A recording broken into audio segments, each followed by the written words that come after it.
kill or to preserve, capriciously to destroy or to sustain and enjoy forever.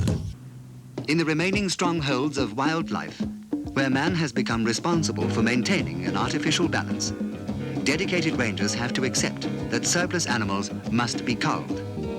A world bereft of wildlife will be a world without character, an empty planet from which splendor and glory have gone. The greatness of a nation, it has been said, consists not so much in the number of its people or the extent of its territory, as in the extent and justice of its compassion. Man can choose for himself, exterminator or savior. This documentary was filmed in the late 1960s and early 1970s when the threat of human encroachment into wildlife areas was already undeniable. It was created to confront a difficult question: how do we protect wildlife in a rapidly changing world? And could commercialization, controversial then and now, become part of a solution? Some of what you'll see is raw and graphic. It's shown not for shock, but for honesty. Conservation at its core is complex, demanding, and often uncomfortable. This film was made to face that reality and to begin a debate that still continues today. I also just want to take this opportunity to thank the Brooker family for allowing me to showcase this piece of conservation history on my channel. I will also be in a podcast with John Brooker, the creator of this film, next week in my series Conserving Knowledge. If you like this kind of content, please consider subscribing. Enjoy the movie and see you next week.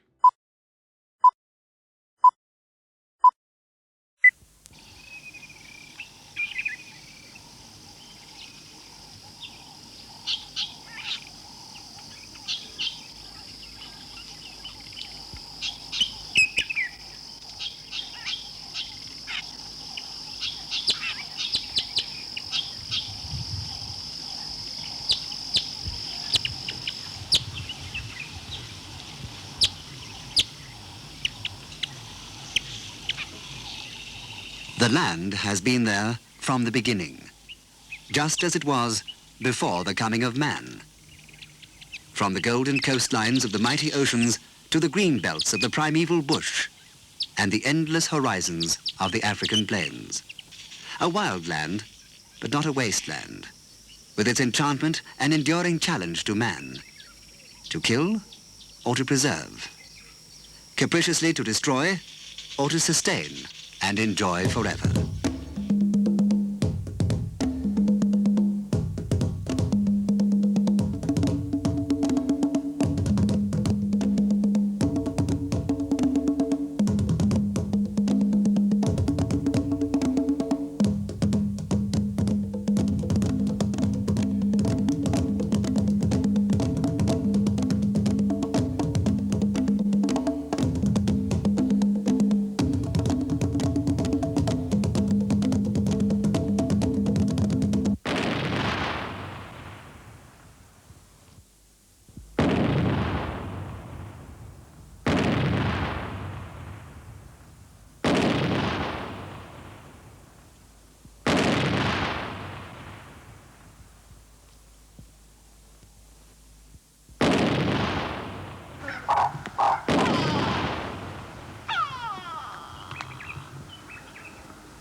Man's wanton destruction of the helpless inhabitants of the earth is incredible.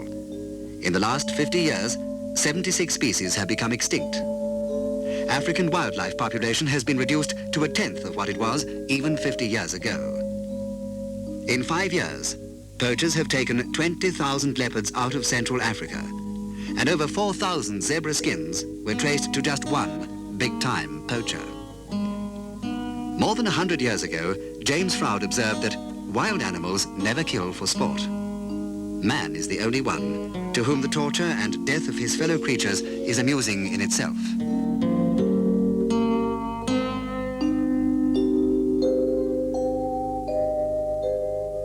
The skulls and horns of once proud animals now adorn clubs, lounges, and museums, or lie accumulating dust in attics. The vast herds of Africa are dwindling. Species which evolved over millions of years, like the blowbock and the quagga, have disappeared completely.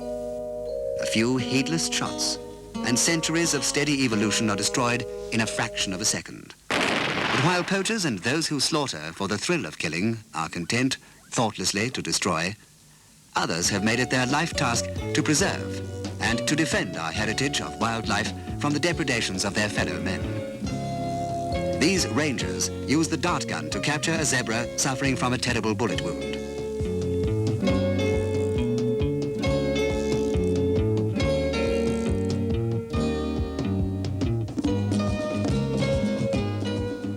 Deft fingers operate, extract, and administer mercy. Nature will eventually heal the scar.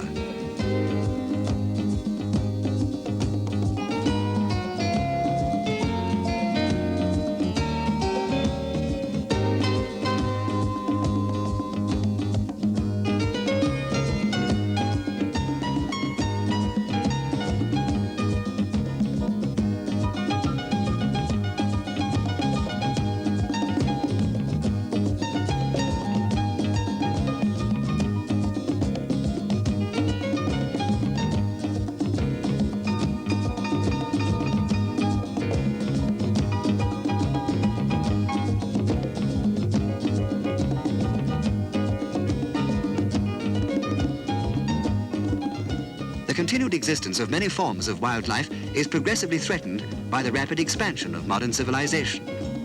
For this reason, game reserves and even crocodile farms, like the Kariba, fulfill an important mission. Without them, losses would accelerate and all chance of preservation of innumerable species would be lost. Each year, towards the end of November, the female crocodile selects a nest. She digs down to a depth of about a meter and covers the newly laid eggs with sand or soil until only a slight depression marks the spot.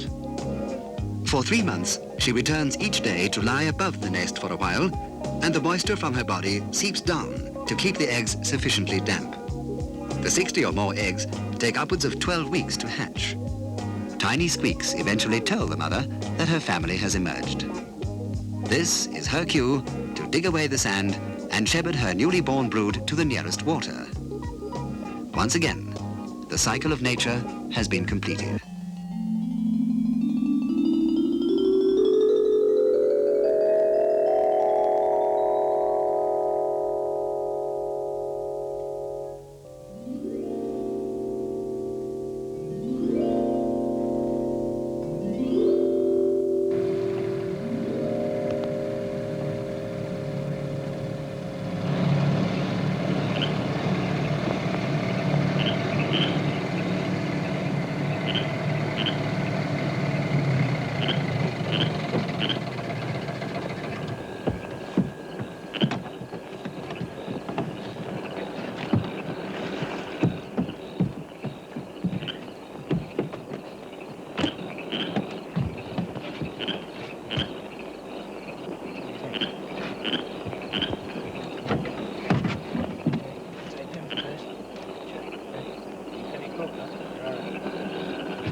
Natural enemies prevent all but 3% of hatched crocodiles from reaching maturity. About a third of all eggs laid are eaten by monitor lizards, destroyed by floods or dug up. In natural circumstances, this would be a feature of normal population control. But crocodiles must also contend with other hazards. Classified as dangerous vermin, they are shot indiscriminately by farmers. They are also, of course, an obvious target for poachers, who get an excellent return from selling their skins. On the crocodile farm, a 70 to 80% hatching success is achieved, with a very low mortality rate. To maintain and even increase the original crocodile population, 5% of all eggs hatched on the farm go back into the waters of Lake Kariba. This is done when the young crocodiles reach a length of 3 feet.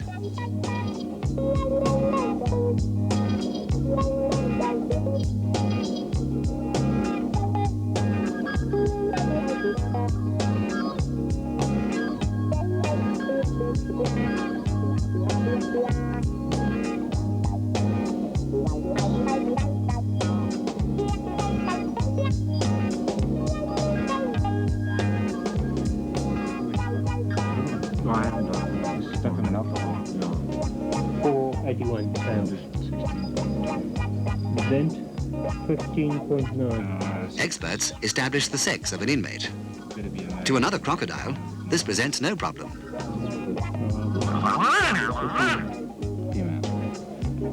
Pleophilus. The captive crocodiles are carefully marked before they're put back into the lake. This is because they might be caught again next year. If this happens, the marked crocodiles provide an opportunity of studying the year's growth rate under natural conditions to compare with those on the farm. There really is no comparison between the size of the farm reptile and his less fortunate brother from the river.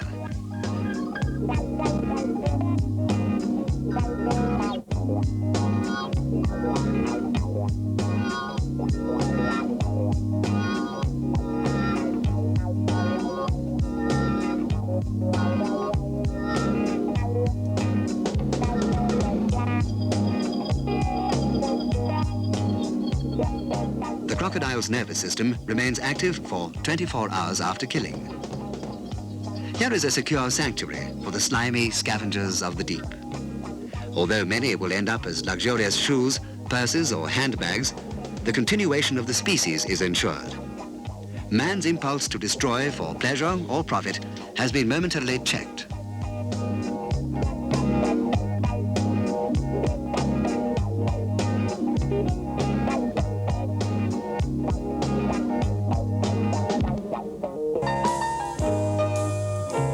The relentless pressure of human increase and the need of vast populations for more land and food always come first. More and more acres are given to agricultural development or are turned into collective tribal trust lands. This population explosion leads to the unfortunate conclusion that game reserves can be better utilized as agricultural holdings. However, one African Department of Agricultural Economics has produced some interesting facts and figures. The potential estimated agricultural income of one large reserve, according to recently released figures, is just over $4 million, while the actual income from tourists in this reserve for the same financial years exceeds this figure by over $600,000. Thus, the actual income from tourists already exceeds the estimated possible income from agriculture, and it's very doubtful whether the agricultural income would be capable of an annual increase to narrow the existing gap.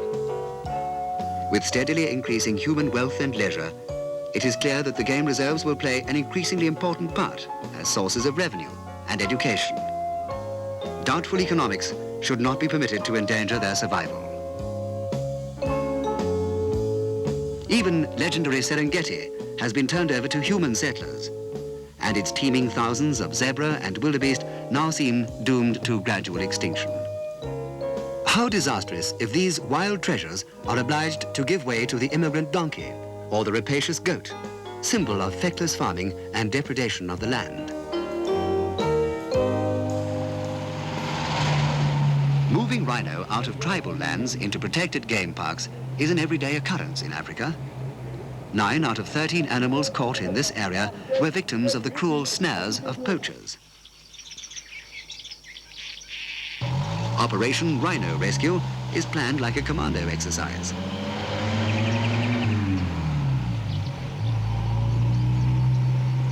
The actual hunt is undertaken with a special drugged dart filled with a muscle-paralyzing agent that causes the animal to fall in a coma.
hunters must be fit, tough, and agile.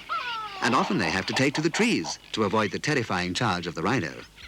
414141, this is 41 Mobile. Have darted car with craft heading toward Missouri. Sending scout to guide you, over. Roger, sending truck up, 41 standing by. Roger, 41 Mobile out. The rhino is NATO's equivalent of the steam engine of bygone years. Fortunately, it will be comparatively easier to get old Thickhide back onto the right tracks again.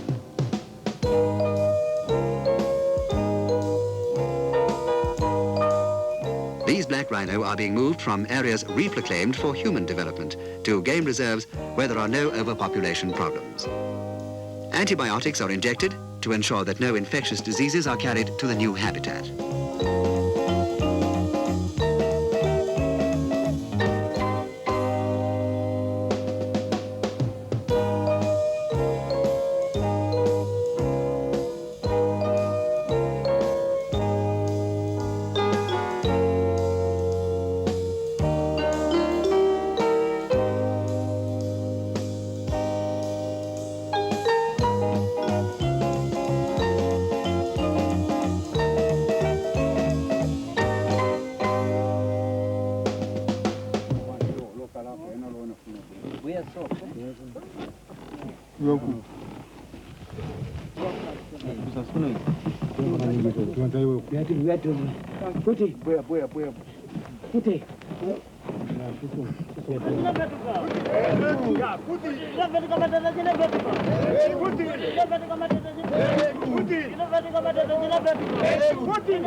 A powerful winch is used to lift the 2 to 3 tons of black rhino onto the track.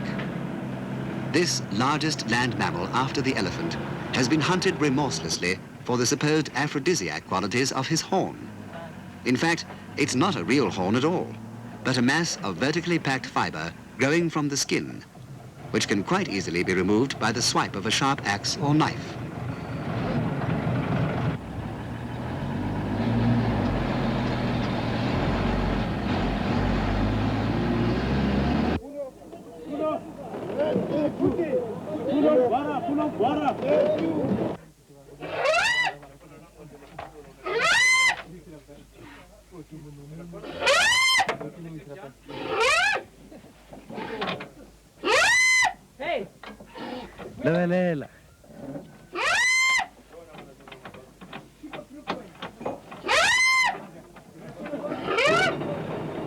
Because a rhino is so nearsighted, he depends on his trumpet-like ears and the warning notes of the small tick birds, which are his constant companions.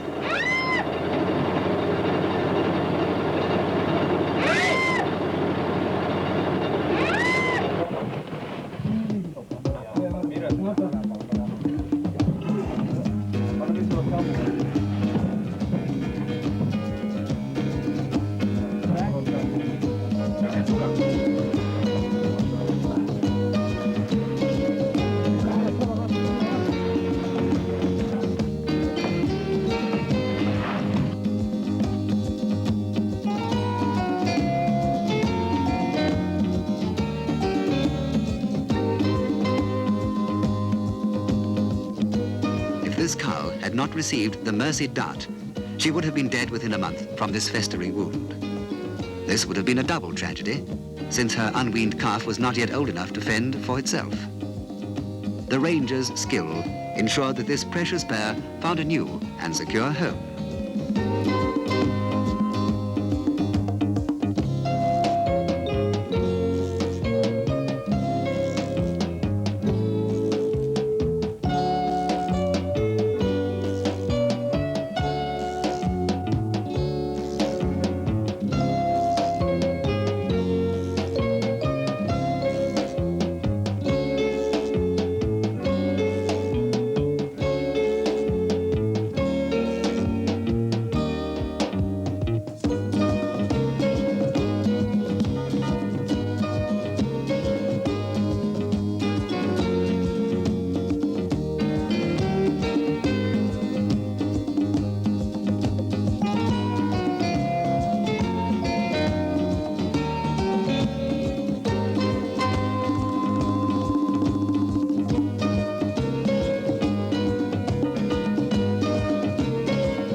This skull is from the dwindling race of the black rhino.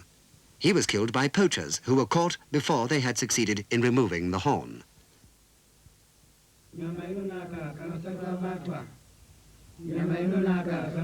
In this case, though, the horn was severed, no doubt to the considerable profit of the killers.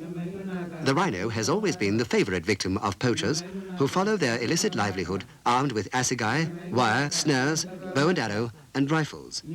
The song they are chanting says, "The meat is good, that is why we go hunting." Those who inflict the cruel wounds are seldom around to see the suffering they have caused.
Watch your head now, eh? Watch him.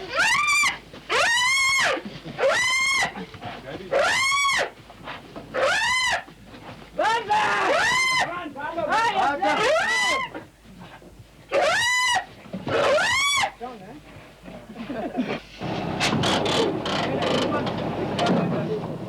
The rhino, one of Africa's most magnificent and precious possessions, was faced with extinction within our lifetime. Saved by human hands, this one is now on her way to a newly proclaimed reserve in Rhodesia, Gonarezo, miles away from where she was captured.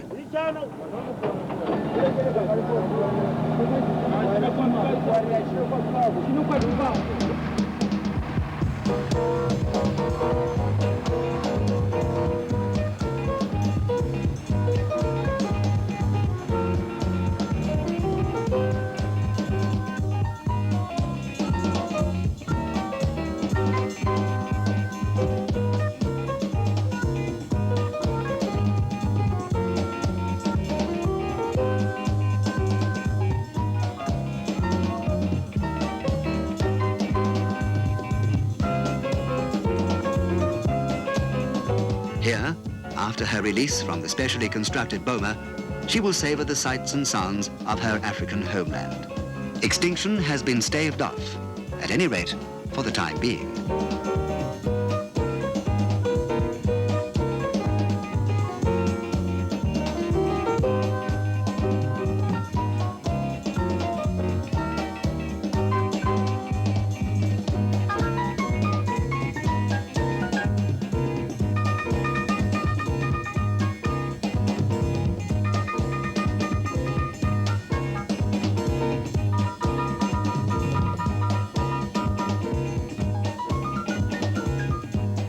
While new game reserves are proclaimed, others disappear at the stroke of a pen or the whim of a government to make way for human settlement. Envious eyes are directed towards so-called unproductive lands, and there are many for whom there is no delight in seeing wild animals living again as they have done from time immemorial. Let us remember the words of Queen Elizabeth. The wildlife of today is not ours to dispose of as we please. We only have it in trust, and must render an account for it to those who will come after. Modern fencing has cut the migratory routes of the animals, as has happened to these comics of the veldt, the warthogs. Outside the reserves, they are exterminated as trespassers, since they are one of the main hosts of the dreaded tsetse fly, which is a real danger to both man and the domestic animals he will introduce into the area.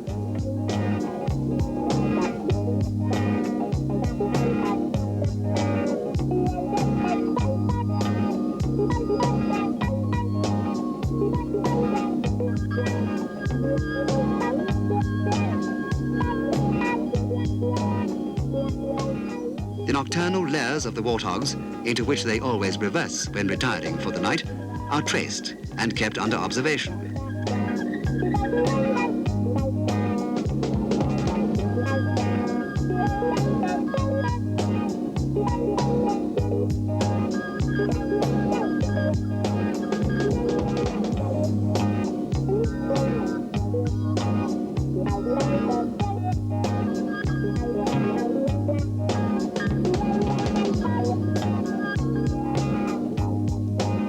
To facilitate the erection of new fences, the lordly elephant and the insignificant warthog must first be moved away.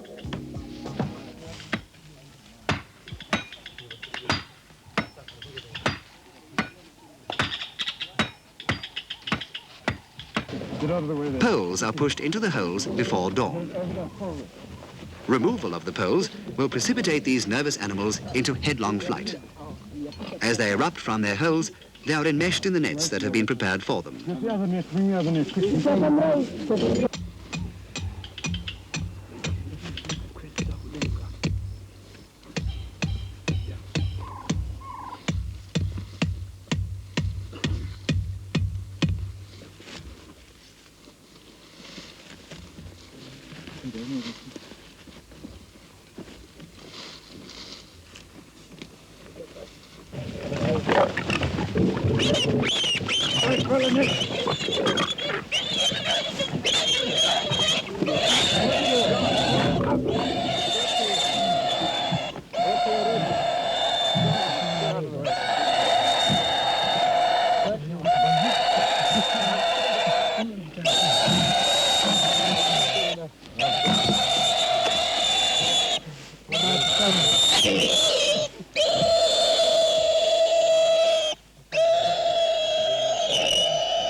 Instead of indiscriminate use of the gun, wiser methods have been put into effect to combat the deadly threat of Africa's sleeping sickness. Human progress and growth inevitably disturb the ancient processes of natural change and evolution. Only devoted conservation can provide a background in which these processes can proceed along their ordained courses.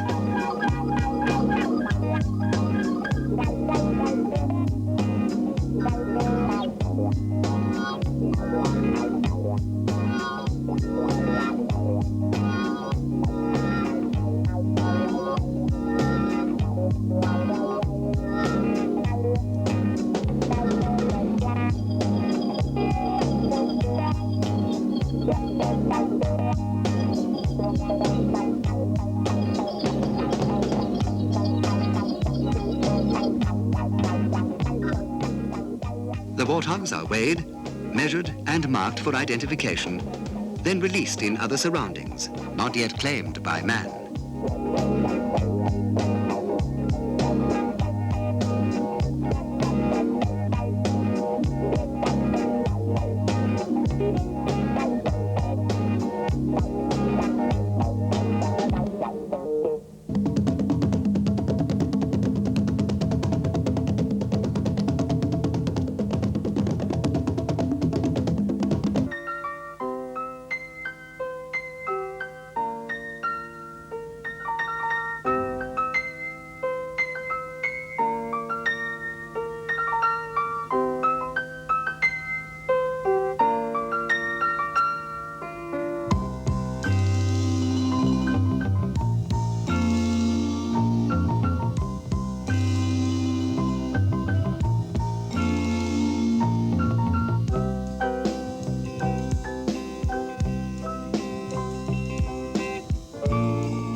town, apart from zoos and circuses.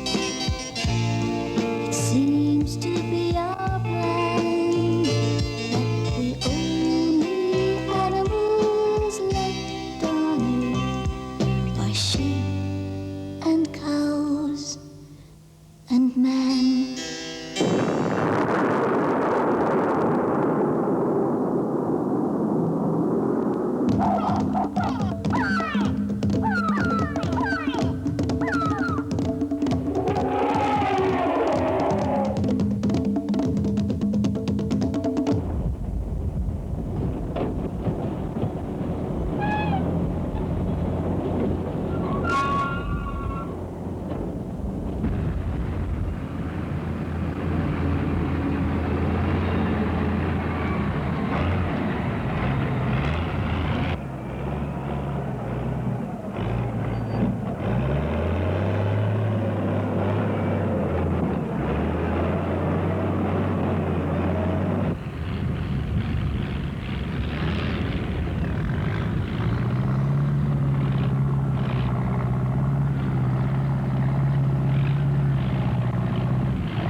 The three closely allied problems of population increase, conservation, and pollution could lead to utter disaster.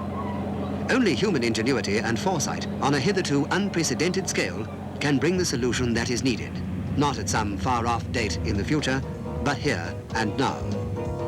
Industrial and chemical pollution and man's swiftly escalating encroachment onto the countryside turn once fertile land into sterile desert or concrete jungle.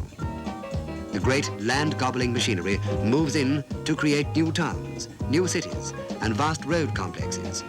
Man sits helpless in his new ivory towers, while the land that sustains him is steadily vanishing.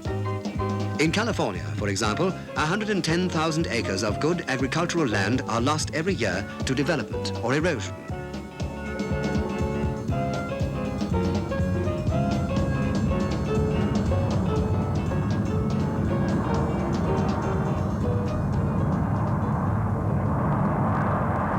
The giant aircraft are on the march. Airfields get bigger and the air corridor more congested, like the approach roads to the great cities.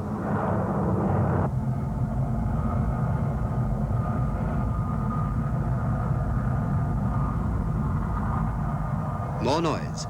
A supersonic flight of 2,500 miles will subject 150,000 square miles below to the powerful blast of the bursting sound barrier.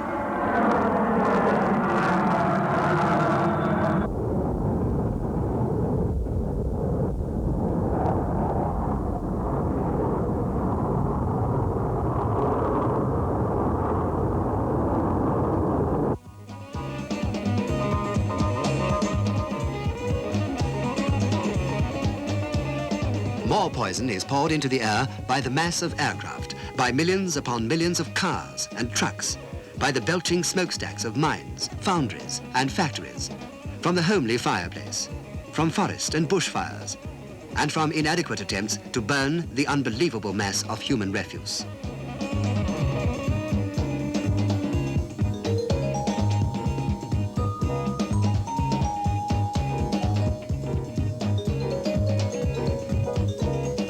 Quite apart from the obvious evils of increasing air pollution is a more sinister possibility. A much greater density of the atmosphere could eventually cause a temperature rise, sufficient to melt the polar ice cap, which in turn would submerge vast areas of the present landmass. Amongst the more disgusting of our attempts to make the world uninhabitable is our treatment of water, the most basic essential, after air, to all forms of life. First dams, then lakes, rivers, seas, and before long oceans are befouled by an endless pouring of effluent, of excrement, of human trash, and waste of every kind, until the waters become dead. The rich harvest of the sea, which scientists have counted a precious asset as the land harvest becomes unable to support the human race, is in danger. Already diminishing, and in places like the Mediterranean almost gone, marine life is increasingly subjected to outpourings of filth from the rivers, to dumping of deadly poisons, and to radioactive contamination. Clean air and clean water. Surely the first two rights of all living creatures are almost destroyed. The tragedy is that this destruction is generally dictated not by necessity, but rather by complacency or the urge for quick profits. The world's population increases by 70 million people a year. By 2000 AD, today's 3,5 billion will have doubled. And at this rate, by 2500 AD, there will only be 1 square yard of dry land for every human being. Barring catastrophes or global wars, we all face a problem of survival.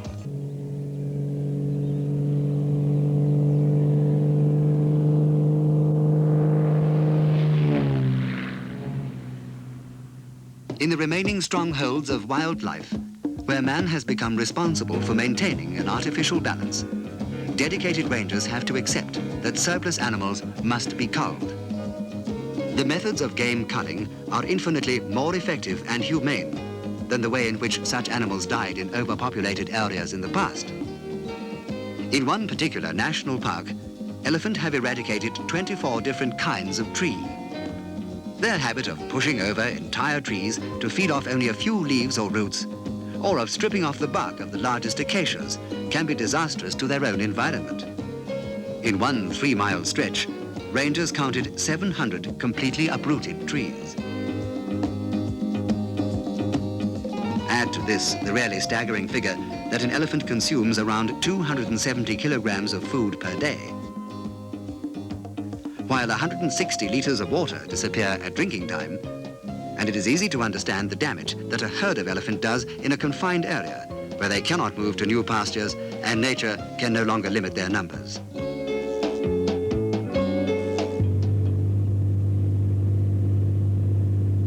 Mobile. This is Bravo Kilo, over. Bravo Kilo, this is mobile, over. There's a lot of elephant utilizing the water in the two-pan area. There are between 40 and 45 animals. Do you want to take these, or should I wreck you further, over? Negative, I think we'll take those, over. Roger, Bravo Kilo out.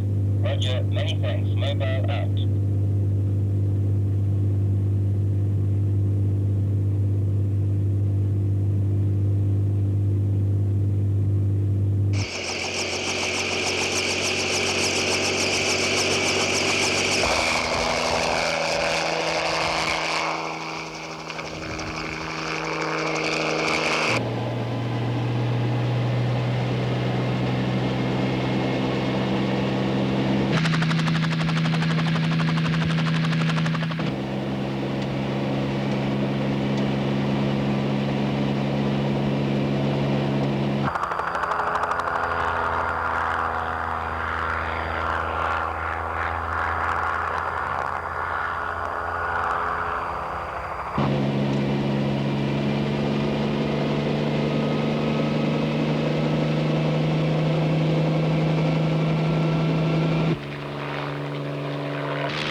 But to combat overpopulation, where man has become the biological determinator, culling is inevitable. Where necessary, elephants are culled using a helicopter. The muscle-paralyzing drug causes the animal to fall in a deep coma. In the unconscious state, it is later destroyed. Sometimes, whole herds must be sacrificed with no distinction for sex or size.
Because the tempers of the young males make them impossible to control, only a few of the smaller female elephants in this herd will be saved and relocated in zoos and other game parks far from their original haunts, where they will live out their lives in captivity.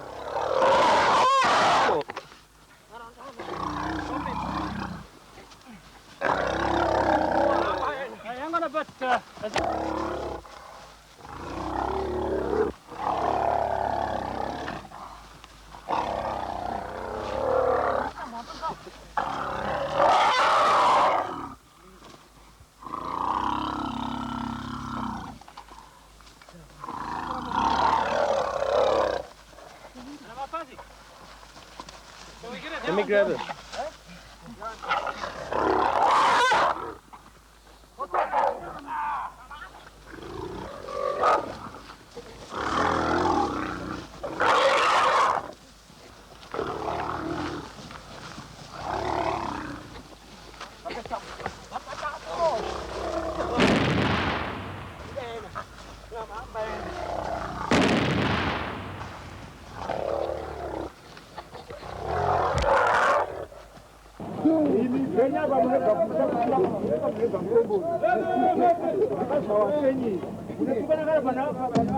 This little chap is sedated by a dart and located later for transport to his new home.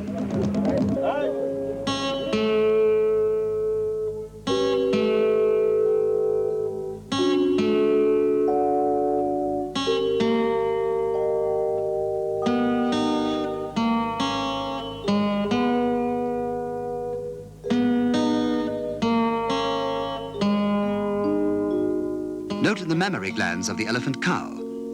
They only have the two glands situated between the front legs and not the back as might be expected. Only skins and ivory are removed, the meat being left to the scavengers. The earliest fossil remains of the elephant were found in Egypt and date back some 50 million years. Contrary to popular belief, the average lifespan of these animals does not exceed that of man, although ages of 70 years have been recorded. Elephants weigh between 6 and 7 tons, and a tusk length of up to 11 feet 5½ inches has been recorded. This piece of ivory weighed 226 pounds. The animal's sense of smell is situated in the trunk, and as it gets older, the trunk is one of the first organs to deteriorate. This makes it difficult for him to drink. His breathing is affected, and eventually he dies. Will it come to this, where the ageless breed, the last of the earth's great pachyderms, are slaughtered without mercy or thought for tomorrow?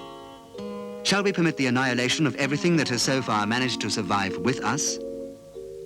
The destruction of human works is temporary. What man has done once, he can do again. But destroy a part of nature, and it is lost forever. By diminishing our heritage, we diminish ourselves, and with ourselves, all those who come after.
Big bulls, like this fine fellow, are often left for breeding, since it is thought that the length of tusk and weight of ivory is hereditary.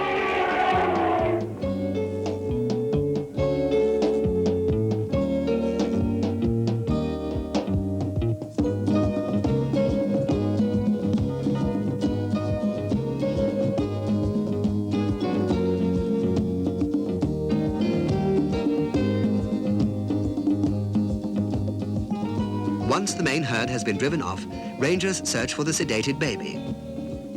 When they locate him, the Land Rover is driven up, he is carefully loaded and carried off to the camp. Here he wakes up to find himself with other youngsters, waiting to start a new life.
A world bereft of wildlife will be a world without character, an empty planet from which splendor and glory have gone. The greatness of a nation, it has been said, consists not so much in the number of its people or the extent of its territory, as in the extent and justice of its compassion.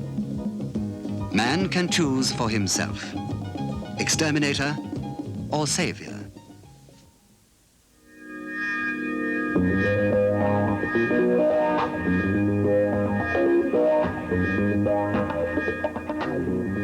Imagine a visit to a museum in the year 2500 to see the memorial to Africa's and the world's extinct wildlife.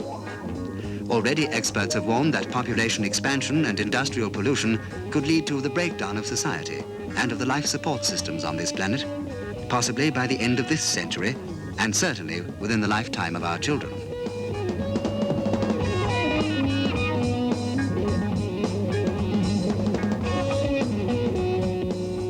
What's that, Mummy? This is an elephantine, Loxodonta africana. It was commonly called the elephant, and finally disappeared from the African continent almost 500 years ago. No more pathless jungles or reed-fringed rivers, where the call of the fish eagle rings true and clear in the afternoon sun. Gone will be the pulsating throb of the lion's roar and the shrill trumpeting of the elephant.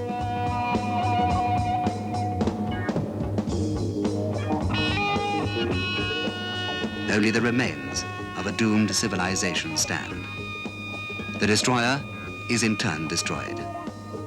Hear this, the last cry of those with a case for survival.